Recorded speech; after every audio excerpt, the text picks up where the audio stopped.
Hola, ¿cómo están? En el programa del día de hoy estaremos conociendo un interesante proyecto de innovación en salud que utiliza la realidad virtual para el tratamiento de fobias y también trastornos de ansiedad. Mientras que en nuestra entrevista estaremos conversando con la doctora Paulina Bahamonde acerca de sus trabajos en investigación, como también las brechas de equidad que existen en el ámbito de la ciencia. Todo esto y mucho más en nuestro programa de hoy. Aquí comienza Sé Más Innovador.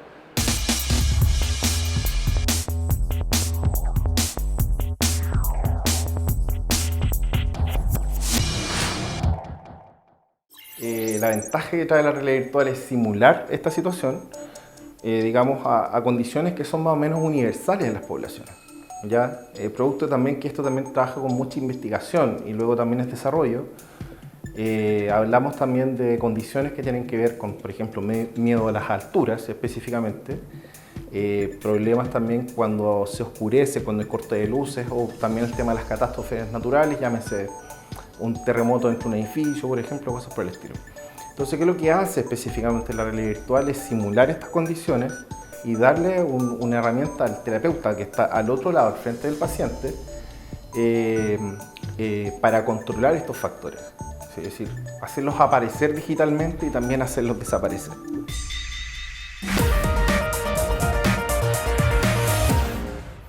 Muchas veces hemos escuchado hablar del Comité Ético de Salud. ¿Qué es y a qué se dedica? Nos lo cuenta Esteban Pino, profesor de la carrera de Ingeniería Civil Biomédica de la Universidad de Concepción.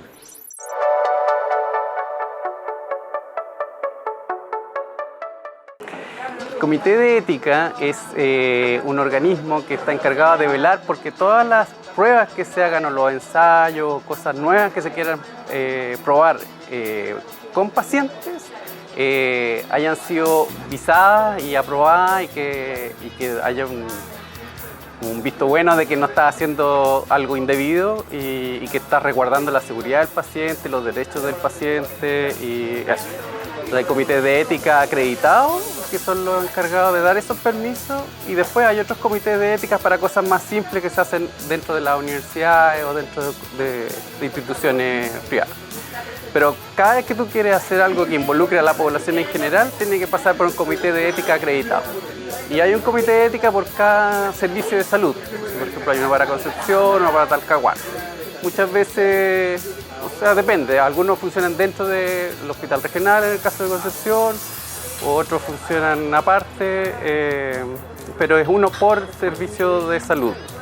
Y tienen su reglamento, entonces también ellos tienen que cumplir con ciertos tiempos. Siempre hay como un mito de que tengo que pasar por el comité de ética y eso va a ser un proceso interminable. No es tan así, está mucho más ordenado ahora, hay unos tiempos que tienen que cumplir, la cosa se puede alargar un poco si es que uno parte mal. Entonces te empiezan a pedir cambios, no te van a aprobar hasta que esté todo en regla, entonces eso puede demorar. Entonces, si uno lo hace bien a la primera, digamos, ahí hace que todo funcione mejor. Nos trasladamos hasta la cafetería de nuestro cowork, Casa W, para presentarles a nuestra entrevistada del programa de hoy. Con ella hablaremos de innovación, de ciencia, pero también de esta brecha de equidad de género que existe en este ámbito. Estamos con la bioquímica de la Universidad de Concepción, doctora en biología ambiental por la Universidad de New Brunswick, Canadá, la doctora Paulina Bahamonde, a quien saludamos de inmediato. Hola Paulina, ¿cómo estás? Bienvenida al programa. Muchas gracias, Cristian. Un gusto estar con ustedes conversando un poquitito sobre ciencia y equidad de género en esta contingencia, ¿no? Perfecto. Y también estamos con Jorge Sangüesa, director de contenidos de Sé Más. Hola Jorge, bienvenido también al programa. Hola Paulina, hola Cristian, ¿cómo están? Bien, mucho gusto, Jorge. Muchas gracias por la invitación. Bueno, ya lo decías tú, Paulina, estamos en una contingencia bien particular que nos tiene a muchos confinados, ¿no es cierto? Algunos guardando cuarentena obligatoria, otros cuarentena voluntaria. Lo cierto es que la cuarentena en estos tiempos viene muy bien porque hay que cuidarse, hay que protegerse de todo esto malo que está pasando. Y por lo mismo preguntarte cómo ha sido tu funcionamiento profesional, laboral en torno a esta situación. ¿Has tenido que postergar algunos proyectos? ¿Está todo normal? Cuéntanos un poco cómo va marchando esto. A mí me ha tocado bien duro la contingencia porque de hecho yo perdí mi trabajo formal. Entonces yo era investigadora en una fundación, perdí mi trabajo en febrero Y desde entonces la búsqueda de trabajo ha sido casi imposible debido a que la gran mayoría de las universidades, que es en donde desde la investigación nosotros tenemos un nicho, congelaron todas las contrataciones por motivos de disminución de matrículas, motivos de problemas económicos, ¿verdad? Por lo tanto, a mí me ha tocado muy duro, pero sin embargo, la ciencia es más como un modo de vida que un trabajo formal. Entonces, de todos modos, yo todavía sigo haciendo clases en la Universidad Andrés Bello, que es de un formato de boleteo que se utiliza mucho en universidades, ¿verdad?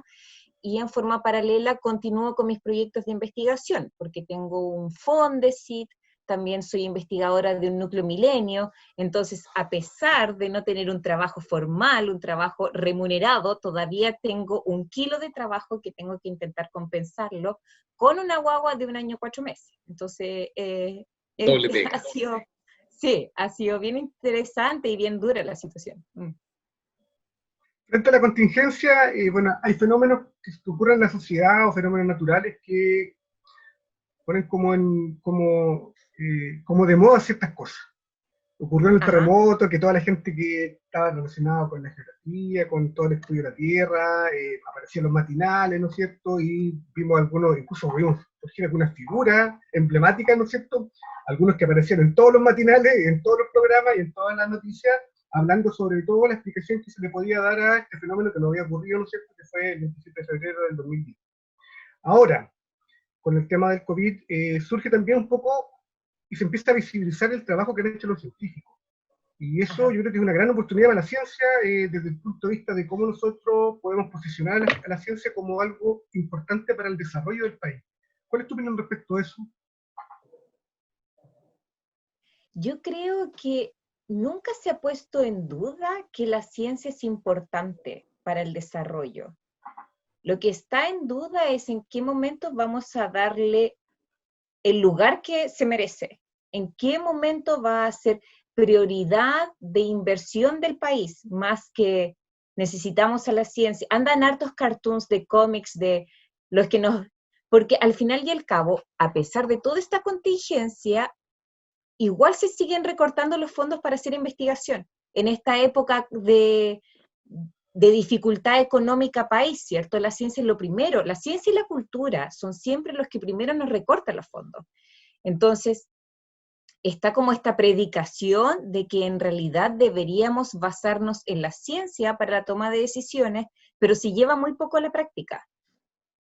Chile, el año pasado recién tenemos un Ministerio de Ciencia, después de que se solicitó durante años. Entonces, finalmente hay quizás una disposición para poder comenzar a tomar en serio las investigaciones científicas producidas por los científicos chilenos, que es de gran valor, más que dejar de copiar lo que se hace en el extranjero, ¿cierto? Ahora falta la acción, falta que de verdad esto se comience a ejecutar como se merece.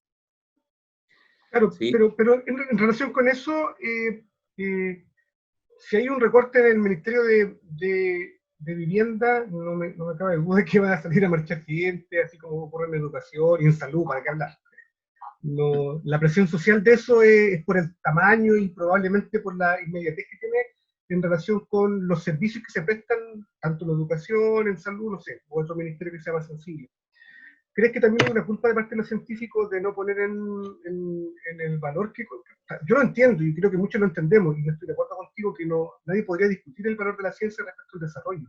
Ahora, ¿cómo esto lo transmitimos? Muchas veces dicen que gobernar es comunicar.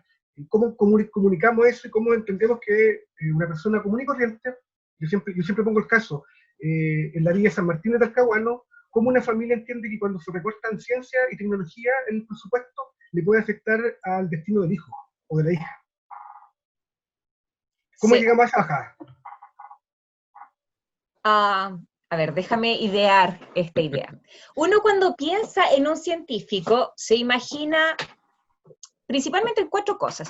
Hombre, por supuesto, caucásico, genio y en solitario. Uno se imagina un Albert Einstein o un Tesla, que Tesla está tan de moda ahora a partir de los autos, ¿cierto? Este tipo que por sí solo puede resolver los grandes problemas de la humanidad. Y yo creo que por ahí va nuestro error. El científico no tiene nada de esas cosas, el científico hoy en día.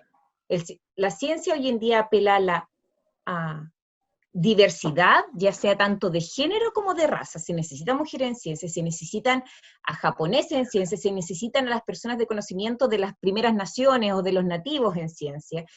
Se necesita enlazar las ciencias sociales con las humanas, las de la naturaleza, con las astronómicas, etc. Se necesita la multidisciplinaridad y se necesita comunicar y trabajar en equipo. Entonces ya esto de que uno está solo encerrado en un laboratorio con un delantal y grandes lentes, con el pelo todo chascón, no sirve, porque en realidad también el científico, al aislarlo de nuestro laboratorio, nos alejamos de las necesidades que existen en la sociedad. Y el COVID ha sido un ejemplo muy beneficioso de que la ciencia mandatoriamente debe estar al servicio de los problemas de la sociedad, y los problemas de las personas, los problemas de la naturaleza, los problemas del desarrollo.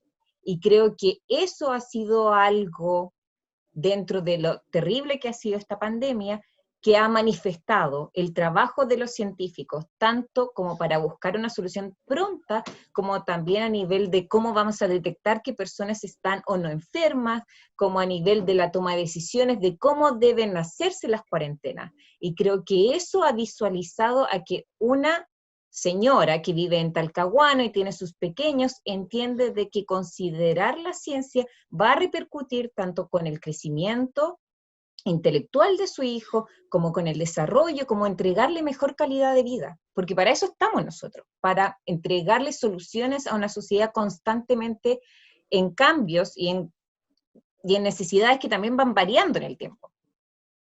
Ahora, en cuanto a la yo estoy un tema más, yo sé que escapa un poco de la ciencia, pero me interesa tu opinión como científica.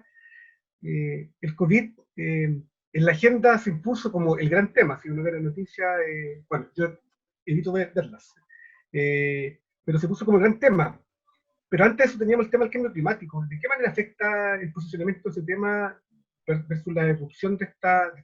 Entendemos que por la contingencia y agota, digamos, la agenda periodística y de los medios de comunicación. Pero ¿en qué medida podemos retomar ese tema que yo creo que es un tema tan o más importante que el tema del COVID, que es una crisis que yo creo que va a pasar en algún momento? Sí. Sí. Nosotros tendemos a que en el día a día lo urgente le quita el lugar a lo importante. Y eso es algo muy humano, como que siempre vivimos atendiendo urgencias, apagando incendios. Creo que el COVID, honestamente, escapa a cualquier otra urgencia. Si no nos preocupamos del COVID, nada, estamos embarrados, ¿no? Pero sí siempre es más triste que, no sé, farándula le quite espacio a temas científicos. Eso yo creo que es más grave que el COVID, pero si no tomamos con seriedad este mensaje de que la forma de vida que estamos teniendo hoy en día, la destrucción de hábitat, el cambio climático, no se detiene o no se estanca a los pasos acelerados que estamos teniendo hoy en día, solo nos va a traer más destrucción a nuestra forma de vida, a nuestra especie. Lo que tenemos que entender es que nosotros no somos parte de la naturaleza, nosotros somos naturaleza. Es como el ejemplo de los plásticos, ¿no? De que hemos producido plástico en demasía y que ahora probablemente todos tenemos plástico en nuestro estómago porque la sal que consumimos tiene plástico, el agua que tomamos de botella tiene plástico. Entonces, al final está como este efecto boomerang que tenemos que incorporar. Todo lo que nosotros hacemos en forma negativa a la naturaleza se nos va a devolver. Y ese es el mensaje de que ojalá post-COVID se mantenga con más fuerza todavía. No que estemos tan preocupados de volver a abrir los moles. ¿Me entiende? Se entiende que la economía se tiene que reactivar, pero que ojalá que la economía se reactive de una forma más amigable con el medio ambiente. Eso es lo que tiene que cambiar. Paulina, y bueno, Cambiando completamente de tema, ¿no es cierto? Y esta es una de las temáticas que convoca también a nuestro programa, como son las brechas de género, ¿verdad? En I+D, en este caso en ciencia. ¿Cuál es tu visión al respecto? Claramente acá esto es pre-COVID y muchas otras, ¿no es cierto?, catástrofes anteriores. ¿Cómo lo ves? ¿Hemos avanzado? ¿Estamos estancados? Danos tu visión. Eh, Hemos sí avanzado en términos de visualizar los problemas de género que existen, pero en realidad, nuevamente, acciones concretas al respecto existen muy pocas. Se sabe, por ejemplo, las brechas de género comienzan en etapas tempranas, ¿verdad? No solo la educación en casa tiende a decir de que el hombre es el inteligente, el hombre es el que produce, el hombre es el que tiene una mayor capacidad de las ciencias matemáticas, por ejemplo. Y las mujeres tienen más capacidades sociales, tienen más capacidades de medicina, sino que es todo, es la religión, es la televisión, es la educación, y desde ese nicho comienza a sentirse de que las mujeres tenemos pocas habilidades para formar una carrera científica. Entonces, eso se ve en la forma en que evoluciona el porcentaje de equidad de género, que supongo que ustedes lo han visto en muchos de sus programas. O sea, no puede ser que solo un 3% de los premios Nobel pertenezcan a las mujeres. Entonces estamos hablando de esa brecha que existe hoy en día. En Chile, en los institutos de investigación, los cargos directivos ocupados por mujeres pertenecen solo a un 16%. Entonces, ya es dificultoso obtener un grado de doctor que te permite realizar investigación, sino que una vez que tú ingresas al campo laboral a tener un cargo en una institución para hacer investigación, la elección siempre va a ser, o hasta la hora siempre ha sido preferir un hombre por sobre una mujer, y va directamente asociado a la maternidad. Entonces, las instituciones que regularizan los fondos, como Fondesit, ya tienen políticas de que, por ejemplo, si uno tiene un hijo dentro de un periodo en donde te entregaron fondos para realizar un proyecto de investigación, ya permiten prorrogar tu proyecto, al menos, pero eso es algo que está sucediendo hace un par de años atrás, no tanto. Y eso sí o sí va a generar brechas en términos de la productividad, porque en ciencia la productividad se evalúa a través de cuántos papers uno publica, ¿no? Que son estos manuscritos que van en revistas científicas, en donde uno declara todos los descubrimientos que ha realizado. Y en general, la productividad de una mujer es menor que la del hombre, porque también aún la mujer adquiere otros roles, que no solo es escribir manuscritos, sino también las mujeres generalmente nos dedicamos a otras formas de difusión de la ciencia, que son mucho menos valoradas. Las mujeres trabajamos mucho más en programas educativos ambientales, las mujeres trabajamos más en difundir la ciencia, más que los hombres, y esas cosas no son tan bien valoradas, además de todas las labores domésticas que las mujeres seguimos teniendo y que los hombres no lo tienen tan incorporado como deberían. Entonces, hay un entendimiento que se necesita equiparar género, y no solo porque la historia ha sido injusta con las mujeres, sino porque hay grandes aberraciones científicas producto de que las mujeres no participan en ciencia. Por ejemplo, los ataques cardíacos. ¿Cuáles son los síntomas que ustedes piensan que pasa en un ataque cardíaco? Pregunto para ustedes. Dolor de pecho, ¿cierto? Sí. Duele el brazo. Se acalambra el brazo, un poco eso, ¿no? Brazo izquierdo que entiendo que el brazo que duele. Ya, esos son los síntomas masculinos. Las mujeres nos da sueño. Entonces resulta que, claro, los hospitales tienen todo decretado de que un paro cardíaco es dolor de pecho, dormimiento del brazo, dolor de cabeza, dificultad para respirar, y cuando llega una mujer que tiene un paro cardíaco, que es a partir de los 60 años, llega al hospital diciendo que tiene sueño, que lleva 3 días bostezando sin parar, jamás van a decretar que una mujer tiene un paro cardíaco. ¿Y qué dice la ficha, finalmente? Mujer con síntomas atípicos de paro cardiorrespiratorio. Y termina siendo mal diagnosticada solo porque la medicina está hecho por hombres y para hombres, no está hecho para las mujeres.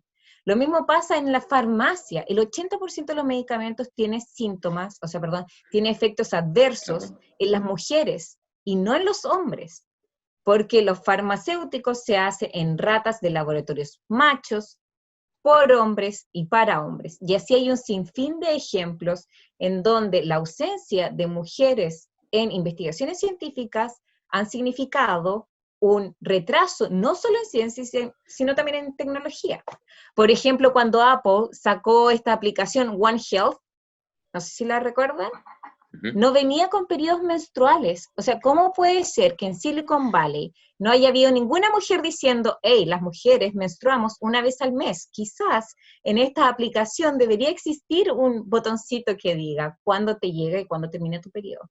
Y esas son las cosas que necesitamos incorporar, en que de verdad incorporar mujeres no solo es beneficioso para las injusticias que nos hemos tocado vivir, sino que también va a ser beneficioso para la productividad y para la generación de ciencia. ¿Y no sería a lo mejor, y aquí una constatación, no sería mejor establecer como estrategia esa? Porque yo entiendo que lo otro es de justicia, y lo otro es de justicia porque no puede ser que más de la mitad de nuestra población esté postergada de una u otra forma. Y eso lo entiendo yo como un valor, y que es necesario que como sociedad lo asumamos. Pero te muestra el argumento de que las mujeres en la sociedad, si tienen más participación en muchos ámbitos, incluyendo la ciencia, por cierto, se van a generar mejor bienestar para la gente, más crecimiento, más bienes, mejor calidad de vida, etc. Yo creo que eso se pone poco de relevancia cuando discutimos estos temas. Claro, yo hice mi doctorado en Canadá, entonces por ende como que soy más familiar con las políticas que está teniendo Canadá al respecto. Y parte de la equidad de género, la política de equidad de género, es que de aquí al 2030 tiene que haber 50 y 50% en academia, y debe ser así. ¿Y cómo van a poder disminuir la brecha que existe? Es obligando a los investigadores a jubilar. Porque una cosa que sucede mucho es que en investigación nosotros nunca jubilamos. No es raro ver a un profesor que tiene 80 años yendo a trabajar a una universidad. Entonces Canadá lo que está haciendo es obligar a los académicos a jubilar cuando corresponde, y esas plantas sí o sí deben estar cubiertas por mujeres, hasta que logren disminuir la brecha. Y eso es tomar acciones concretas al respecto, no solo decir... sí, necesitamos a mujeres en ciencia, sino que de verdad comenzar a tener políticas al respecto. Perfecto. Bueno, ya estamos finalizando la entrevista, Paulina, y para cerrar me gustaría que nos contaras un poco en qué está el proyecto que estás desarrollando. Lo decías al principio que estás con un Fondesit. Cuéntanos de qué se trata, ¿no es cierto? Danos algunos antecedentes de ese trabajo. En resumidas cuentas, todos conocemos el mercurio, ¿no? El mercurio es un metal que a temperatura ambiente tiende a ser líquido y todos lo vimos en el termómetro, ¿cierto? Se sabe que el mercurio es sumamente tóxico, es neurotóxico, de hecho, ataca el sistema nervioso central en las personas. Un ejemplo muy representativo de todo lo malo que puede ser el mercurio, todos conocemos el sombrerero loco de Alicia en el País de las Maravillas, ¿no? El sombrerero loco no era loco solo porque sí, sino porque en ese entonces se utilizaba el mercurio para sellar los sombreros. Entonces las personas que trabajaban en ese rubro absorbían mercurio por la piel y eran las dosis tales que terminaban con enfermedades mentales. Así que sí, todos cuando niños jugamos con mercurio y eso probablemente fue muy negativo. Pero, dado que se sabe lo malo que es el mercurio y que hubo una tragedia en Japón muy grande llamada la enfermedad de Minamata, que se produjo en donde una pequeña caleta al sur de Japón se envenenó con grandes concentraciones de mercurio que habían en las especies marinas, producto de una industria, murieron miles de personas, se generó un convenio, el convenio de Minamata, alusión al nombre de esta pequeña caleta. Y este convenio Minamata tiene como por objetivo estudiar cuáles son las concentraciones de mercurio en todos los países que ratificaron. Chile ratificó el convenio el año 2018, y la idea es saber, uno, cuáles son las concentraciones que tenemos, dos, evitar utilizar este compuesto dentro de la industria, etc. Yo desde la ecotoxicología, mi proyecto tiene como objetivo ver las concentraciones de mercurio en un rango latitudinal, es decir, desde el lago Chungará en el norte hasta el río Róbalo, que se encuentra en la isla Navarino, en el Tierra del Fuego, viendo cuáles son las concentraciones de mercurio utilizando especies invasoras, como las truchas. Las truchas fueron introducidas en los 1800, 1900, porque en Chile nuestra ictiofauna es muy poco valorizada, y tenemos a este depredador tope que prácticamente está en cada canal, cada río de Chile, que depreda sobre nuestra fauna nativa. Entonces yo utilicé esta especie y lo que hago es ver truchas en varios ríos de Chile para ver cómo son las concentraciones de mercurio a partir tanto de la localidad como también de las actividades humanas que realizamos en ello. Entonces, mi hipótesis es que probablemente las truchas que habitan el norte de Chile, como en el río Loa, zonas que son sumamente mineras, van a tener concentraciones de mercurio mucho mayor que las que habitan en el sur de Chile, como en Patagonia, en donde no hay una actividad industrial. Ahora bien, una fuente natural de mercurio son los volcanes, porque el mercurio, como es natural, también se encuentra en el medio ambiente en concentraciones naturales. Entonces también estamos viendo cuáles inputs son de forma natural, cuáles son de forma artificial, y después de esto, cuánta concentración estamos tomando nosotros al consumir estos productos que potencialmente son muy altas en mercurio. Eso es mi... Perfecto. No, tremendo proyecto. Mucho éxito en la investigación. Muchas gracias. Y te agradecemos este tiempo que nos entregaste, ¿no es cierto?, para hablar de todo un poco, ¿no es cierto?, con foco en esta problemática, ¿no es cierto?, nacional y mundial, como es la equidad de género en la ciencia y la tecnología. Nuevamente, gracias, Paulina, por estar con nosotros en el programa. Muchas gracias a ustedes por su interés, y cuando quieran, tengo muchas colegas mujeres que estarían muy contentas de participar en este tipo de instancias. Así que muchas gracias, agradezco que generen programas como estos. Perfecto. Jorge, también gracias por estar acá. Gracias, Jorge. Paulina. Te invitamos a seguir todos los contenidos de C+, en nuestra aplicación móvil C+ App. Descárgala en tu dispositivo móvil. Y también te invitamos a revisar nuestro portal web en www.cmasapp.cl. Además, síguenos en nuestras redes sociales. Terminamos aquí nuestro programa del día de hoy, C+ Innovador, con el apoyo del Comité de Fomento Productivo Corfo de la región del Biobío. Si quieres volver a revisar este capítulo, lo puedes hacer en nuestro canal de YouTube. Búscalo como C+ App. Hasta pronto, gracias.